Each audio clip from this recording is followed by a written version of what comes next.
Have you ever wondered why some women live alone? No boyfriend, no partner, not even seeming like they're looking for one.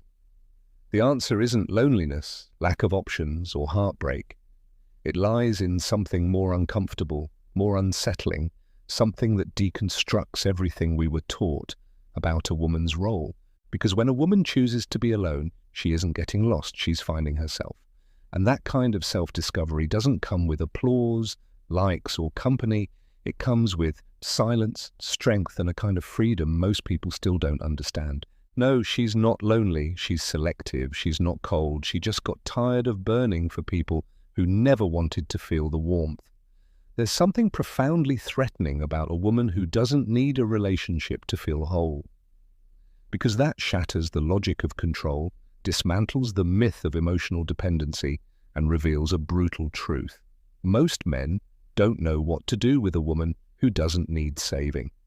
And most women are still learning to recognize themselves in that silent, yet deafening mirror of power. Carl Jung once said that everything we deny in ourselves becomes part of our shadow. And many of these single women are actually a reflection of the collective shadow. They are what many dream of becoming, but few have the courage to embody. They don't scream for love. They whisper their choices. They don't put themselves on display to attract attention. They retreat to preserve themselves. They're less interested in charming princes and more in their own peace. And that makes people uncomfortable, because while the world demands urgency to be with someone, these women have discovered the power of being with themselves. The woman who lives alone without a boyfriend isn't lost. She's operating on a different level. A level where nothing is begged for, it's chosen. Where approval isn't needed, presence is enough. And maybe that's why she sparks so much criticism, so much judgment, so many attempts to label or explain her. But what many still don't understand is that behind her apparent absence is a presence that fills, that transcends, that challenges the emotional status quo. She doesn't want just any kind of love, she wants something that doesn't shrink her. And until that comes along, she stands strong, whole, complete. Maybe you don't get it right now. Maybe you think it's exaggeration, pride, or emotional damage in disguise. But deep down, way deep down, there's a question inside you, a quiet one that pulses even when you try to ignore it. What if that silent path is actually the only one that leads to the most important kind of love, the one that starts with you? The silence that surrounds a woman who lives alone is not emptiness, it's a sanctuary. And those who don't understand the value of that space often call her cold, distant, or even arrogant. But what few people see is that she didn't build that fortress to shut the world out. She built it to not lose herself. Carl Jung also said that everything we don't face in ourselves, we end up projecting onto others. And maybe that's why so many women still confuse solitude with absence, when in reality, it can be the fertile ground for self-discovery. While most people look to fill themselves through external connections, this woman turned her gaze inward. And there, in the vastness of her own unconscious, she faced the ghosts she avoided for years. Childhood wounds, unspoken abandonments, attachments disguised as love. Her decision to be alone didn't come from an open wound, but from a scar that finally healed. She didn't stop believing in love, she just stopped accepting what others called love when it only made her feel smaller. This woman knows chaos. She's loved until she lost herself. She's given too much. She's begged for crumbs that never should have been offered in the first place. But at some point, she woke up. And that awakening wasn't sudden. It was a series of disappointments that stopped hurting and started teaching. What you see now isn't coldness, it's emotional maturity. And maturity is scary because it demands presence, depth, and truth. She doesn't want just any company, she wants reciprocity. She's no longer attracted to promises but to real presence. And maybe that's why she seems unreachable to many. Because she doesn't want to be saved, she wants to be seen. And that takes more than charm or sweet words. It takes courage to dive into the depths where few dare to go. And that's where many give up, not because she's difficult, but because she's whole. And when a woman becomes whole, she awakens two extremes in the world: admiration and fear.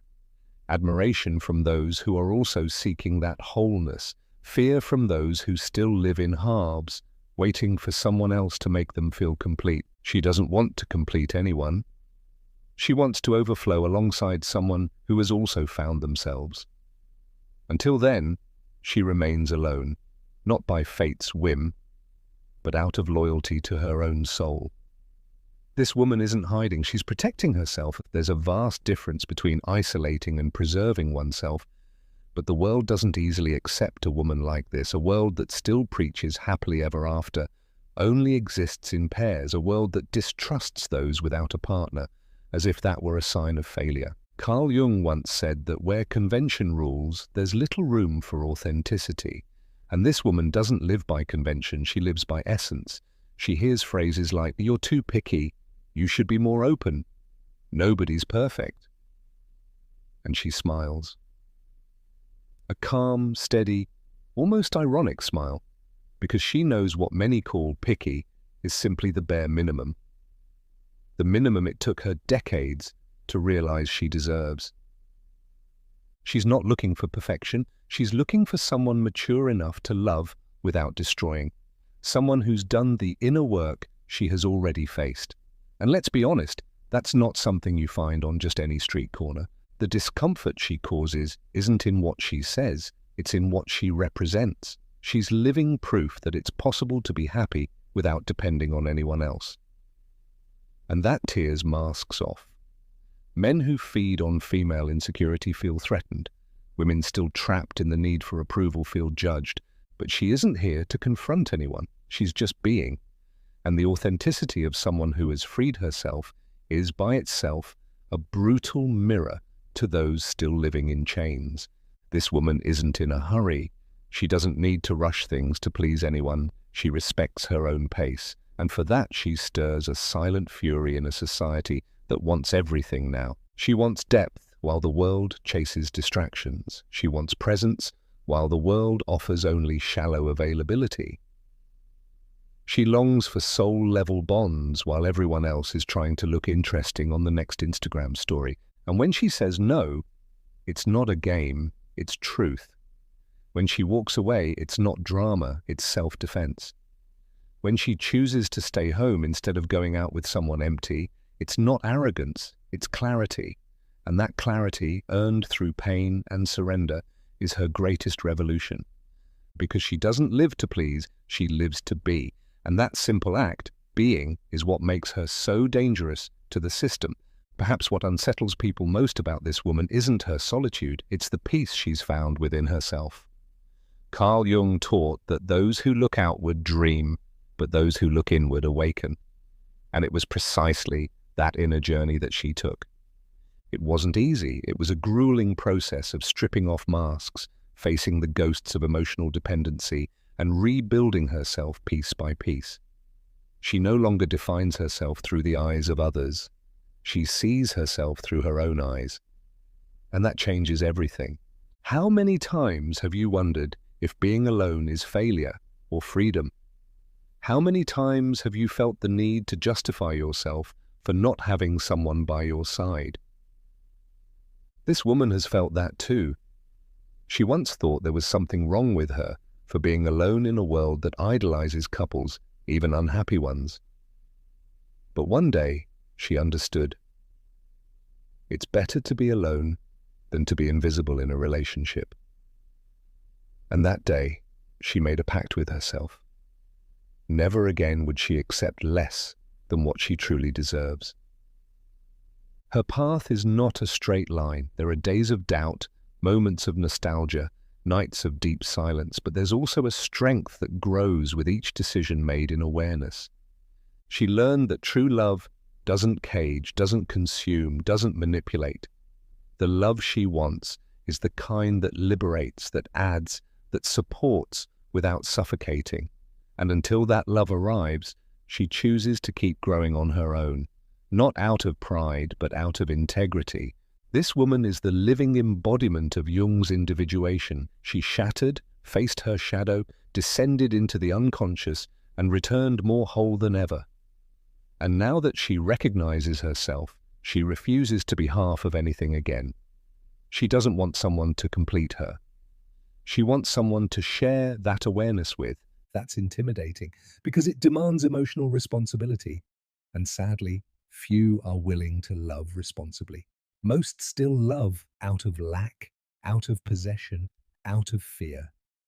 And if she walks alone today, it's because every step echoes with learning. Every no she gives is an act of self-respect. Every absence she imposes is a reminder that love should never be begged for. She no longer needs to prove anything to anyone. And that certainty, born from the deepest part of her soul, transforms everything around her, because a woman who has rediscovered herself becomes dangerous, not because of her weapons, but because of her clarity. The woman who lives alone without a boyfriend is not the same woman who once begged to be loved. Something inside her broke, and it was precisely that break that set her free. Because sometimes, only in collapse does the soul find its new form. Carl Jung used to say that the tree that grows to heaven must also have roots that reach down to hell. And that's exactly what she lived through. She descended into the hell of her own story, faced ancestral fears, inherited pain, traumas that weren't just hers, but those of all the women who came before her. She broke cycles. She said no to relationships that repeated the same toxic script. She learned that it wasn't her job to heal anyone, save anyone, or accept crumbs out of fear of being alone.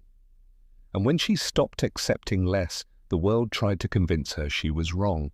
But she stood her ground, first with uncertainty, then with awareness, and finally with invulnerability. Because someone who has lived in their own abyss no longer fears absence. She learns to nourish herself with silence, to warm herself with her own presence. She's not unreachable. She simply no longer allows herself to be invaded. There's a world of difference between opening your heart and letting yourself be torn apart. She opens, yes, but only for those who come in truth. Not with rehearsed speeches or empty promises. She's seen enough to tell the difference between presence and performance. Her intuition has become sharp. Her energy is a filter. She can sense from afar what lacks depth, and she doesn't hesitate to walk away. Her transformation isn't superficial. It's archetypal. It's as if she's tapped into an ancient wisdom, an old memory that women weren't born to serve, but to express. Not to be shaped, but to overflow. And in accessing that memory, something awakened in her. A wild woman. Intuitive. Emotionally sovereign. A woman who, though alone, is far from lost.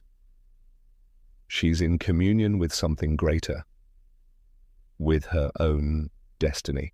And no matter how much they try to reduce her with labels, cold, difficult, distant, nothing sticks, because she no longer lives to fit in. She lives to expand. She no longer fights for attention. She radiates presence. She's no longer waiting to be chosen. She does the choosing. And that reversal of logic confuses those who still try to control the feminine. But she's no longer there. She's already crossed the threshold. And on the other side, she discovered that the real relationship begins only after you've loved yourself enough to not need anyone. There's something sacred about the way she walks through the world. She doesn't need applause or public validation. Her confidence is quiet. And it's in that silence that her true strength lives. Carl Jung said that everything we face within eventually becomes our destiny. And perhaps that's why this woman, in choosing herself again and again, has become the author of a destiny that few can understand, but many secretly envy. She no longer tries to fill voids with promises or convince anyone that she deserves love. She doesn't beg for space in anyone's life because she's learned that presence should never be begged for. It should be invited. And when the invitation doesn't come from truth, she simply declines. She doesn't react with anger or bitterness. She steps away with the dignity of someone who's gotten lost too many times to let the same wound happen again. What few people understand is that this woman still longs for love. She still wants to be held, touched, chosen. But she wants it without losing herself. Because she's spent too long trying to squeeze into molds too small for the soul she carries. Now, she only offers herself where there's room to be whole. And that requires a level of maturity that goes far beyond romance. It requires awareness. It requires having faced one's own shadow and still choosing to love. She's not looking for fairy tales. She's looking for a soul alliance, a connection where there's no domination or submission, where both can grow beside each other without dimming their colors, silencing their pain, or shrinking their dreams. And if that seems too much for some, so be it. Because she'd rather wait than survive on emotional crumbs. And to many that sounds like arrogance, but it's really just self-love in its purest form. We are witnessing a new archetype of woman. A woman who has walked away from the superficial and dived into the depths. Who got tired of being merely desired and chose to be respected. Who chose to be alone, not because she gave up on love, but because she began to understand that real love never demands self-denial. And when a woman understands that, her whole world begins to change. She doesn't need to raise her voice to be heard. Her presence speaks before any words. Wherever she goes, the energy shifts, like something in the room realigns subtly but unmistakably. This isn't mysticism, it's energy. It's the weight of someone who has already faced the most brutal inner wars and chose to return in peace. Not because she conquered all her fears, but because she learned to live with them without being defeated. Carl Jung would say she found wholeness not by eliminating opposites, but by integrating them. This woman doesn't reject love. She's simply learned not to submit to unbalanced relationships where one must dim so the other can shine. She longs to love, but in a love where her essence doesn't need to be edited. A love where she can be both shadow and light, laughter and tears, silence and storm. Because she realized that those who only love the pretty parts haven't yet learned what love truly is.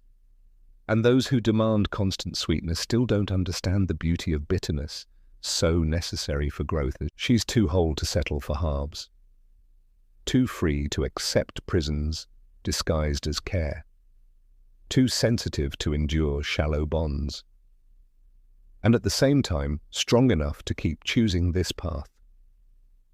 Even when it hurts, even when it's lonely, even when it's misunderstood. That is the journey of an awakened soul, giving up instant validation in exchange for deeper truth. Deep down, the world fears women like her. Women who don't need, women who don't bow, women who refuse to be molded because they challenge invisible structures, question old patterns, and break silent emotional contracts that once said a woman only has worth if she is with someone. And when she breaks those contracts, when she rewrites her own narrative, she inspires others. And that, for the system, is dangerously revolutionary. So she continues. Sometimes with tears in her eyes, sometimes with her chest held high, but always with her feet firmly on the ground. Because now she knows she's not alone, she's with herself. And after everything she's lived through, that is more than enough. The love that comes after that won't be salvation. It will be celebration. It won't come to fill her. It will come to overflow. When a woman chooses to walk alone, the world rushes to convince her she's making a mistake. But deep down, she feels something aligning within her. It's not pride or rebellion. It's a rare kind of wisdom that can only be born in silence. The same wisdom Jung called individuation, the process of becoming fully who you are, without masks, without compromise. And when that happens, nothing outside her has more power than the truth that pulses inside her chest. That truth doesn't need to shout. It can show itself in the way she quietly closes a door without resentment, in how she withdraws when the environment no longer nourishes her, in the way she smiles in peace, even with no one by her side. Because she discovered that being alone is not a punishment, it's a vow of loyalty to her own soul. And the soul of an awakened woman does not submit, does not dim, does not beg. It simply is. And that is enough. The world will keep trying to tell her she's missing something. It will keep offering distractions, plastic princes, love made for display. But she's already seen behind the curtain. She's already understood. It's not about finding someone. It's about never losing yourself again. And when that realization blooms, everything changes. Desire becomes discernment. Lack becomes choice. Waiting becomes a path. And what once hurt now teaches. What once bound now sets free. You can feel it deep inside.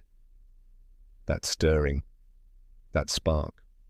Maybe it's a memory, an old wound, a nostalgia that never made sense. Maybe it's the image of a woman you once knew, or the woman you've become.